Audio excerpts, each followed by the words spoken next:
اس نے کہا کہ قرآن کی تعلیم مدارس میں ہوگی اور اس کے علاوہ دیگر جو تعلیمیں ہیں وہ اسکولز اینڈ کالجز میں ہوں گی. تو سب سے پہلے تفریق کرنے والا یہ ہے، ورنہ اس سے پہلے بغداد کے مدرسہ ہو یا پھر قزوین شہر کی یونیورسٹی ہو، میں آپ کو بات بتا دوں، یا پھر دنیا اسلام نہیں بلکہ اس دھرتی کا سب سے پہلا مدرسہ نہیں بلکہ سب سے پہلا کالج نہیں بلکہ سب سے پہلی یونیورسٹی، اس کا نام صفہ یونیورسٹی ہے، جو آقا کریم صلی اللہ علیہ وسلم نے مسجد نبوی شریف کے بغل میں قائم فرمائی تھی. وہاں صرف یہ نہیں سکھایا جاتا تھا، صحابہ کرام خود بیان کرتے ہیں کہ اگر عمر فاروق اعظم کو جسٹس کے قوانین سمجھ میں آئے ہیں، اگر ان کو دنیا کا سب سے بہتر قانون داں باعتبار انصاف داں کے جانا جاتا ہے، تو انہیں وہ کہیں اور سے نہیں ملا تھا، بلکہ انہوں نے جو اس میں ڈگری حاصل کی تھی، اس ڈگری کی ایوارڈڈ انسٹیٹیوشن کا نام صفہ تھا، جہاں آقا کریم صلی اللہ علیہ وسلم تعلیم دیا کرتے تھے. حضرت عمر فاروق اعظم نے وہاں سے صرف قرآن کی تعلیم حاصل نہیں کی، وہاں صرف آقا کریم کے الفاظ کو، احادیث طیبہ کو اپنے اندر محفوظ نہیں کیا، بلکہ جو ہیومنٹی ہے نا، انسانیت کا جو درس ہے، پرنسپلز آف ہیومنٹی ہے، انہوں نے کہاں سے حاصل کیے جانتے ہیں؟ یہ اسی صفہ چبوترے سے حاصل کیے. ایسی آگے آپ بڑھیں، پولیٹیکل سائنس کی جو فنڈامنٹل بیسک رولز ہیں، جن کو آج بھی ایک پولیٹیکل سائنس کا ایکسپرٹ اپنی درسگاہ کے اندر انٹروڈیوس کرتا ہے، اگرچہ لوگ نام چھپا لیں، لیکن یہ سارے کے سارے جتنے بھی اصول، بہترین اصول ہیں، یہ سارے کے سارے حضرت عمر فاروق اعظم کی سیرت سے اخذ کرتے ہیں، وہیں سے لیے ہوئے ہیں.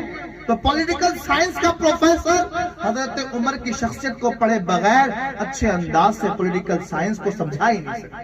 اٹ از امپاسبل تھنگ، ناممکن چیز ہے. یہ کہاں سے حاصل کی؟ اسی صفہ چبوترے سے حاصل کی. تو پتہ لگا انڈر دا ون روف، ایک چھت کے اندر بلا تفریق اسلام میں دینی اور دنیاوی دونوں تعلیم کا رواج تھا. لیکن یہ تفریق کس نے کی؟ ایک پلاننگ کے تحت مسلمانوں کے اندر سے علمی روحانیت کو ختم کرنے کے لیے، اسپرچولیٹی آف ایجوکیشن کو مائنس کرنے کے لیے ان لوگوں نے ایک چال چلی اور علم دنیاوی اور علم دینی کی اس طرح تفریق کر دی. قرآن کریم میں رب تبارک و تعالی ارشاد فرماتا ہے وَعَلَّمَ آدَمَ الْأَسْمَاءَ كُلَّهَا، اور ہم نے آدم کو تمام اسماء سکھا دیے. مفسرین کہتے ہیں حتی القصع، یعنی حضرت آدم کو جو ڈوئی ہوتی ہے نا، اس ڈوئی کا علم تک دے دیا گیا. مفسرین امام رازی نے لکھا ہے، تفسیر کبیر کے اندر کاٹ دیا گیا ہے کہ حضرت آدم کو 36,000 زبانوں کا علم عطا کیا. سبحان اللہ. جو لینگویج انسٹیٹیوشنز ہوتے ہیں، جو لینگویج کالجز ہوتے ہیں، جہاں زبانیں سکھائی جاتی ہیں، اسپینش سکھائی جاتی ہے، اٹیلین سکھائی جاتی ہے، ترکی سکھائی جاتی ہے، انگلش اسپیکنگ سکھائی جاتی ہے، یہ کسی اور کی زبان نہیں ہے، یہ ہمارے باپ آدم کی زبان ہے. یہ تفریق کر دی جب سے فرق کرنا شروع کر دیا، ہماری قوم یہ خود بخود ڈیگریڈ ہونا شروع ہو گئی. ہمیں ایسے نوجوان پیدا کرنے ہوں گے کہ جو دین اور دنیا دونوں کو ایک ساتھ حاصل کر سکیں. اور یقین جانیے، اگر آپ کامرس پڑھتے ہیں، بی کام پڑھتے ہیں، ایم بی اے کرتے ہیں اور اس کے بعد ایک شاندار بزنس مین بن جاتے ہیں، تو پھر مرتبہ جانتے ہیں کیا ہوگا؟ ایک کامرس پڑھنے والا طالب علم اگر دین کی نیت سے علم حاصل کرے، ایک بی کام کرنے والا طالب علم اس نیت سے علم حاصل کرے کہ اس کے ذریعے میں حلال رزق کماؤں گا اور کما کر کے اپنے معاشرے کی، اپنے دین کی، اپنی ملت کی، اپنی قوم کی مدد کروں گا. بی کام کرنے والا طالب علم، ایم بی اے کرنے والا طالب علم اگر اس فکر کے ساتھ، اس سوچ کے ساتھ علم حاصل کرتا ہے اور وہ کامیاب تاجر، کامیاب بزنس مین بن جاتا ہے اور بزنس کے اصول پر عمل کرتے ہوئے اپنے بزنس کو سود سے پاک کر لیتا ہے، اپنے بزنس کو لون سے پاک کر لیتا ہے، دیگر تمام لوازمات کو ادا کرتے ہوئے بزنس کرتا ہے اور اسلام کے ٹرمز اینڈ کنڈیشنز کو فالو کرتے ہوئے کامیاب بزنس مین بن جاتا ہے، تو اس کا مرتبہ کیا ہے پتہ ہے؟ آقا کریم ارشاد فرماتے ہیں التاجر الصدوق مع الانبیاء والشہداء، سچا بزنس مین اس قدر بابرکت ہو جاتا ہے کہ کل قیامت کے دن وہ انبیاء اور شہداء کی صف میں کھڑا ہوگا۔ سبحان اللہ سبحان اللہ۔ جس نبی کی تعلیمات یہ ہوں، جو نبی اپنے قوم کو یہ بتاتے ہوں، اگر وہی لوگ ذلیل ہو رہے ہوں تو وجہ کیا ہے؟ وجہ یہ ہے کہ we don't know, we don't follow۔ آقا کریم صلی اللہ علیہ وسلم جارج برنارڈ شاہ نے علامہ عبدالعلی بریٹھی کے ساتھ ایک مناظرے میں کہا تھا، علامہ صاحب I love Islam but I hate Muslims because they don't follow Islam completely۔ وہ کہتا ہے اسلام سے پیار ہے، مسلمانوں سے نفرت ہے، اس لیے کہ انہوں نے اپنے نبی کو کبھی اچھے انداز سے مانا ہی نہیں۔ اگر ایک بار یہ لو لگا کے تو دیکھیں، مدینہ منورہ کی طرف ایک بار آس بھری نگاہوں سے جب دیکھیں تو صحیح، وہاں سے دیکھیں سارے علوم کے چشمے وہیں سے پھوٹتے ہیں، سارے علوم وہیں سے نکلتے ہیں۔ یقین جانیے گا، ایک سائنٹسٹ ہے، اپنی جیویکا میں لکھتا ہے، وہ کہتا ہے میں نے ریسرچ کیا، زندگی کے 30 انمول سال میں نے ایک چیز کی ریسرچ پہ لگا دیے کہ جو کتے کا تھوک ہوتا ہے اس کے اندر کون سے جراثیم ہوتے ہیں، اس کی دوائی کیا ہوگی۔ 30 سال تک میں ان جراثیم کو ریکگنائز نہیں کر پایا، پتہ نہیں کر پایا۔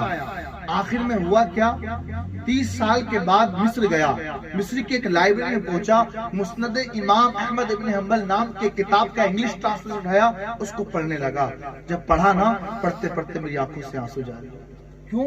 اس لیے کہ میں نے مسلمانوں کے پیغمبر کی حدیث سن لی، اس میں آقا کریم نے فرمایا تھا اذا ولغ القلب فی الاناء فلیغسلہ 3 مرات اولاہن بالتراب۔ وہ کہتا ہے آقا کریم نے فرمایا تھا کہ جب کتا برتن میں منہ ڈال دے تو اسے 3 مرتبہ دھونا ہے، اور پہلی مرتبہ مٹی سے دھونا ہے، باقی 2 مرتبہ اسے پانی سے دھونا ہے۔ تو کہتا ہے میں سوچنے لگا، ارے بھئی صاف کرنا ہے تو 3 مرتبہ پانی سے اس کو پیوریفائی کرنے کا، صاف کرنے کا، کلین کرنے کا حکم دیا جاتا ہے۔ یہ کون سی بات ہے کہ پہلے مٹی اس میں ڈال کر اسے گندا کرو اور اس کے بعد پھر 2 مرتبہ پانی سے دھو؟ سمجھ میں نہیں آیا۔ لیکن وہ کہنے لگا کہ میں نے اس حدیث پاک کو گرہ بنا لیا اور میں سوچنے لگا کہ مسلمانوں کے پیغمبر کوئی بات حکمت سے خالی نہیں کرتے، اگر وہ کہہ رہے ہیں تو بیہائنڈ دا سین کچھ نہ کچھ ریزن ہے، کچھ نہ کچھ کازز ہیں، کچھ نہ کچھ اسباب ہیں۔ میں نے ریسرچ شروع کر دی، ریسرچ شروع کرتے کرتے اور میں اپنی لیب میں بیٹھا تھا، لیب میں جیسے ہی میں نے کتے کے تھوک کے سیمپل کو اپنی لیبارٹری میں انٹروڈیوس کیا اور اس کا انالائسس کرنا شروع کر دیا، کرتے کرتے ایک رات وہ آئی کہ میں اسلام لے آیا۔ سبحان اللہ۔ وجہ کیا تھی؟ وجہ یہ تھی کہ جب میں اپنی فائنل ریسرچ کے فائنل اسٹیج پہ تھا تو اس میں یہ سمجھ آیا کہ کتے کے تھوک کے اندر جو جراثیم ہوتے ہیں نا، جو بیکٹیریاز ہوتے ہیں نا، ان کا ایک ہی علاج ہے مٹی۔ سبحان اللہ۔ جب کتا تھوکے پیے گا پانی، منہ ڈالے گا، تھوک اس سے لگے گا، انسان 1000 مرتبہ اس کو پانی سے صاف کر لے، وہ جراثیم، وہ بیکٹیریاز، وہ وائرس جا نہیں سکتا۔ اس لیے آقا کریم نے پہلے فرمایا تھا کہ مٹی سے دھو لینا تاکہ وہ بیکٹیریاز، وہ جراثیم مر جائیں، اس کے بعد پھر پانی سے دھونا۔ سبحان اللہ۔ تو یہ سائنس، میڈیکل سائنس جو ہے، یہ کوئی نئی چیز نہیں ہے میرے پیارے بھائی عزیزان ملت اسلامیہ۔ یہ میڈیکل سائنس دراصل قدم مصطفیٰ کا صدقہ ہے۔ وہ کسی نے بڑی پیاری بات کہی تھی، پھیلائے ہوئے دامان تجسس سائنس محمد کا پتہ پوچھ صلی اللہ علیہ وسلم۔ پیارے اسلامی بھائیوں، یہ ذہن سے نکال دیں آپ، اگر آپ ایک اسکول میں نظام مصطفیٰ کے آرگنائزر سے عرض بھی کروں گا کہ وہ آس پاس کے اطراف کے لیے ایک کیریئر کاؤنسلنگ نام سے ایک وہ ہیلپ لائن، ہیلپ ڈیسک بنائیں۔ اصل میں ہوتا یہ ہے کہ ہمارے جو